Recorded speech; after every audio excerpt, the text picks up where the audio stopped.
Olá, meu amigo, minha amiga. O mundo está ficando pequenininho, né? Aquilo que acontece lá do outro lado do planeta tem influência no que acontece aqui conosco. Esse é um dos temas que a gente vai tratar aqui. Vamos falar de Lula, Bolsonaro, Steve Bannon. Vamos falar da situação toda que está acontecendo no Brasil de uma forma bem sintética, né? Se você está chegando agora, se inscreva no Portal do José, porque aqui a gente sempre aborda temas que você não vê pelos grandes meios de comunicação, que, como você sabe, se tem uma coisa que eles fazem muito bem, é ocultar a verdade, perverter fatos e tentar cada vez mais manter o povo no mais alto grau de alienação e de conformismo com o que acontece em sociedades como a nossa. Eu estou abrindo esse programa de hoje motivado aqui por essas indagações, porque ontem à noite eu fui convidado pelo meu casal de amigos, o Bruno e Mariana, que está ajudando a trazer aqui para o Brasil nada mais, nada menos do que o Yuval Harari, que é autor de grandes obras, né? Um filósofo, um historiador, um grande pensador judeu que mora em Israel e que é um homem do mundo. E na palestra que eu tive essa sorte de assistir ontem, né, esse papo com ele, no belíssimo Teatro Municipal aqui do Rio de Janeiro, ele falava exatamente disso, de como as coisas estão muito relacionadas e como hoje o poder é muito mais caracterizado pelo controle da tecnologia do que qualquer outra coisa, inclusive com relação ao poder militar. Você ter o controle da tecnologia, você controlar o que as pessoas estão recebendo de informação, aquilo que está fazendo com que a opinião pública tenha como consenso, e isso cada vez mais está sendo uma ferramenta estratégica. E fazendo um link com isso, eu não posso deixar de mencionar também que no caminho para chegar até o Teatro Municipal, eu visitei o centro do Rio de Janeiro. Eu nunca vou no centro à noite, né? E eu fiquei assustado com o nível de degradação, de indigência que centenas e centenas de pessoas estão jogadas na cidade do Rio de Janeiro, né? E eu fiquei impressionado como é que tem tanta gente que está morando nas ruas, muita gente que não tem dinheiro para voltar para suas casas, porque moram muito longe, e acabam dormindo na rua, pagam ali R$5 para alguém ficar tomando conta, para a pessoa poder dormir debaixo da marquise, depois tomar um banhozinho de canequinha e voltar para o trabalho no dia seguinte. Então, essa situação de degradação me incomoda bastante quando eu lembro que aqui no nosso país existem milhares, milhões de pessoas que estão batendo no peito e estão se autoproclamando liberais na economia e conservadores nos costumes. São os liberais conservadores. Eu queria ver como é que seria o papo de um liberal conservador com uma pessoa como essa. Ou um papo de um liberal conservador em Serra Leoa, num país africano muito degradado. Como é que é isso? Uma pessoa, olha, eu sou pelo livre mercado, eu sou pela liberdade na economia, né? Eu sou contra o Estado mínimo. Eu quero saber se o Estado mínimo vai lá, se a Nestlé vai lá nesses moradores de rua oferecer algum tipo de apoio, se o Santander, o Bradesco, a Volkswagen, a General Motors, se tem alguma empresa que não seja o Estado, não seja a força do Estado, a mão do Estado, que vai fazer alguma coisa por essas pessoas que estão excluídas, né? E aí eu fui pesquisar o assunto, e aí eu me deparei com uma cena muito singela que eu também nem tinha conhecimento, né? Primeiro, essa aqui é a cena do Rio de Janeiro, o nível de degradação que está tendo na nossa cidade e que o governo parece não enxergar. Mas lá em São Paulo a gente vê o governador de São Paulo, que se autoproclama um liberal conservador, dando a sua visão de mundo para esse morador de rua. Nessa matéria aí que eu peguei essa foto, foi o dia que o João Dória estava num programa de dar sabonete, pasta de dente, escova de dente e shampoo. Ou seja, para termos moradores de rua mais limpinhos, mais cheirosinhos, né? Esse pessoal, gente, eu não posso classificar essa gente senão como assassinos a médio e longo prazo. Porque esse tipo de comportamento insensível dessas pessoas em várias partes do Brasil e do mundo é que acarretam esse tipo de degradação que dá morte no final da história. Você ter um liberal conservador na Dinamarca é até racional, até razoável que exista uma situação como essa, porque lá os problemas sociais foram totalmente resolvidos. Mas num país como o nosso, que a gente tem um abismo social, a gente tem um déficit social gigantesco, você ter pessoas batendo no peito e dizer que são liberais na economia, conservadores nos costumes, isso é quase uma declaração de que essas pessoas são assassinas, são pessoas que são insensíveis aos problemas que a gente vive no Brasil. Bom, e aí, dentro desse tema de globalismo, globalização e de coisas que acontecem num canto do mundo que tem interferência no outro, eu tive acesso hoje é um domingo, com essa matéria aqui, entrevista de Steve Bannon, onde ele simplesmente diz que a soltura do ex-presidente Lula, que é o maior ídolo da esquerda globalista do mundo, a sua liberdade trará enorme perturbação ao Brasil.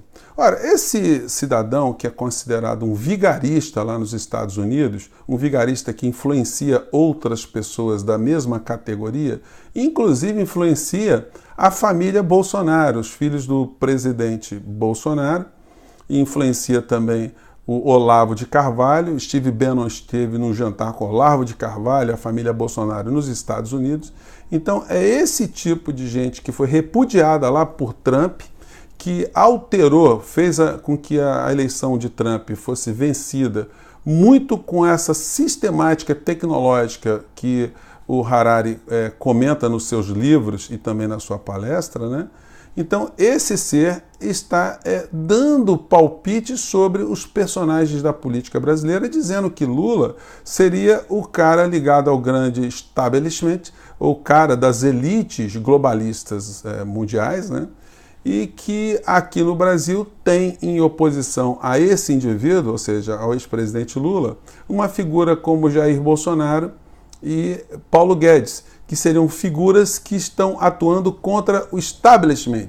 Ora, gente, francamente, só uma pessoa que usou algum tipo de droga ou está alcoolizada é que é capaz de dizer esse tipo de insanidade. Mas como nós estamos na época da pós-verdade, como essas pessoas falam maluquices repetidas vezes, eles sabem que isso acaba colando para grande parte das pessoas. Inclusive, muitas pessoas que são bolsonaristas hoje, vêm aqui no meu portal, não conseguem construir uma frase sem colocar 5 ou 6 palavrões no meio dessas frases, né? Mas mesmo assim, a gente vê como esse tipo de pensamento de Steve Bannon, esse tipo de estratégia, ela consegue se afirmar com tanta intensidade. E aí eu tenho que me ater agora ao discurso do ex-presidente Lula, que fez ontem também, que foi objeto de críticas contundentes de nada mais, nada menos que a Rede Globo de televisão, que se autoproclamou também uma televisão isenta. Francamente, televisão isenta aí é demais. O que muita gente não entende é como é que Lula bate na Globo e está batendo nas outras televisões também, e Bolsonaro está batendo na Globo. Como é que pode uma situação dessa? Será que alguém tem razão? Sim, os dois têm razão. Os dois lados têm razão. Porque se tem uma instituição que é a favor do establishment, é a Rede Globo de televisão e as outras televisões também. No Brasil e fora do Brasil, elas cumprem o mesmo tipo de papel, como diria Noam Chomsky, que é o papel de formar um grande consenso, de formar uma geleia geral onde você não tenha contraditório, você só tenha quem tem o controle dos algoritmos, das informações, ditando aquilo que você vai comer, aquilo que você vai vestir, aquilo que você vai querer trabalhar, aonde você vai, para onde você vai, onde você tem que viajar, enfim. Isso tudo controlado por esse tipo de estrutura.